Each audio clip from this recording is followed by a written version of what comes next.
En 1660, lors de sa première visite pastorale de la colonie, Monseigneur de Laval constate qu'il n'y a pas d'église à Beauport. Ce n'est qu'en 1662 qu'une première chapelle apparaît sur le territoire beauportois, on ne sait trop où. Une cloche y est posée en 1666 et sera installée plus tard sur la première église de Beauport. La construction de la première église de pierre débute autour de 1672 sur une parcelle de la commune un peu à l'extérieur du bourg Fargy, premier noyau villageois de Beauport. Cette parcelle sera donnée par le seigneur de Beauport, Joseph Giffard, et les censitaires du bourg Fargy en 1676. L'érection canonique de la paroisse de la Nativité de Notre-Dame de Beauport a lieu en 1684. Elle est du groupe des paroisses fondatrices créées par Monseigneur de Laval. Dès l'année suivante, elle aura son curé en résidence. En 1720, on pose la première pierre de la seconde église de Beauport parce que la première est devenue trop petite pour les besoins de la paroisse. On pourra alors détruire la première église, devenue inutile.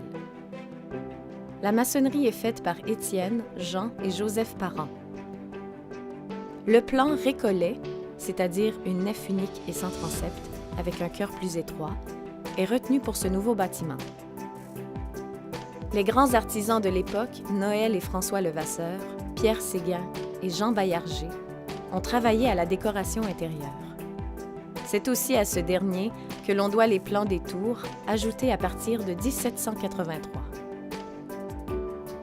En 1814, on construit la sacristie extérieure et le portail de l'église est remanié.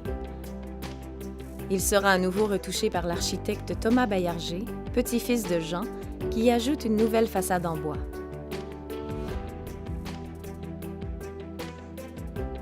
Un demi-siècle après leur construction, les deux tours de l'église menacent de s'effondrer. L'architecte Régis Lapointe, dans son rapport d'inspection, écrit « Je ne puis m'empêcher d'exprimer que je suis grandement surpris que ces deux tours ne soient pas encore tombées, vu qu'il n'y a que quelques méchants piliers qui les soutiennent. » Les paroissiens en profitent pour présenter à Monseigneur Signé, archevêque de Québec, une requête pour la construction d'une nouvelle église et d'une nouvelle sacristie, plus spacieuse, arguant que le bâtiment actuel est trop petit pour accueillir la foule des fidèles qui s'y rendent les jours de culte. L'archevêque de Québec autorise la construction d'une nouvelle église, plus spacieuse, autour de l'ancienne, ainsi qu'une nouvelle sacristie et un chemin couvert.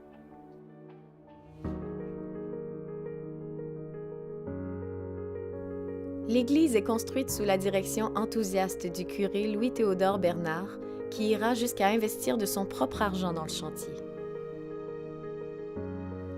Une autre génération de Baillarger s'attelle à la tâche, en la personne de Charles, architecte responsable de ce grand projet. Il décide de rompre avec le style néoclassique de ses prédécesseurs pour bâtir la première église de style néogothique du diocèse de Québec. En cours de travaux, l'évêque Pierre-Flavien Turgeon donne sa permission pour allonger l'église de 36 pieds anglais vers la façade. On en profite pour faire exécuter par Baillarger un nouveau plan pour exaucer les tours de 4 pieds et construire des flèches. À l'inauguration de l'église, les tours ne sont pas terminées et la voûte intérieure n'est pas construite. Les murs intérieurs sont à peine crépis et un mobilier temporaire est mis en place. Les années qui suivront verront la finalisation des tours et du portail. On finalisera le décor intérieur de style néo-gothique sous la direction de l'architecte François-Xavier Berlinguet. Il se charge également de bâtir le nouveau presbytère. Vers 1885, des travaux de rénovation majeure du décor intérieur sont entrepris. Malheureusement, un important incendie détruit une partie de la troisième église le 24 janvier 1890. Les paroissiens sont dévastés.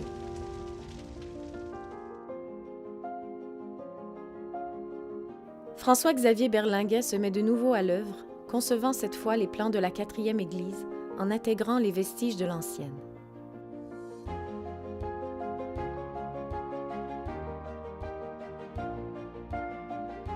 La sacristie, de même que la nef, sont reconstruites dans les mêmes murs que la précédente et le chemin couvert est allongé.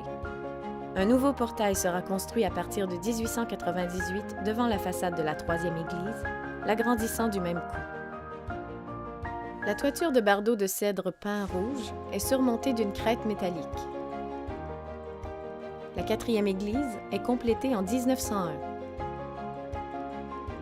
Le mobilier intérieur est achevé en 1912 et pour la première fois, l'intérieur de l'église s'illumine grâce à l'éclairage électrique.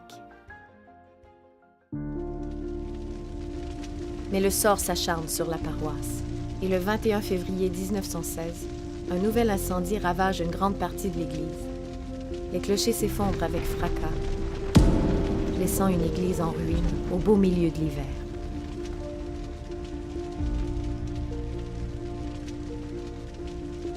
De cet incendie, on réussit à sauver les tableaux du chemin de croix et une partie du mobilier. Loin de se laisser abattre, les habitants de la paroisse soumettent une demande pour pouvoir construire une nouvelle église, moins de 2 mois après l'incendie. Cette demande est rapidement acceptée par Monseigneur Louis-Nazaire Béja. La construction de la 5e église commence alors.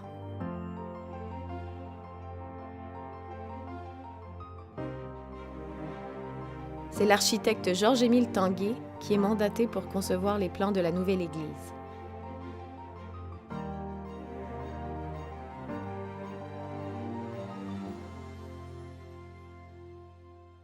Certains vestiges des murs de la 4e église sont conservés dans la nouvelle construction.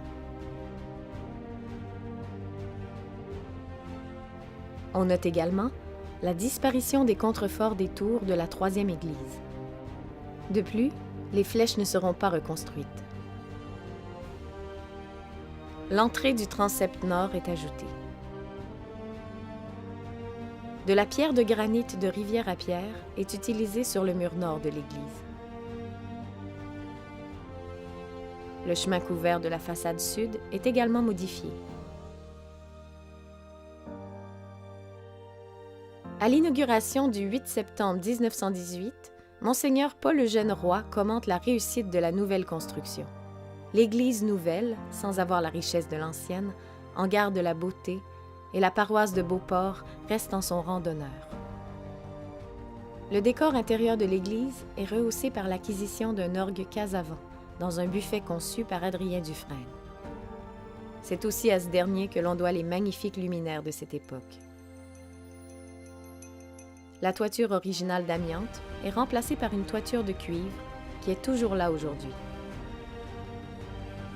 Depuis le milieu du 20e siècle, divers travaux se sont succédés pour permettre à l'église que l'on connaît aujourd'hui de traverser les épreuves du temps.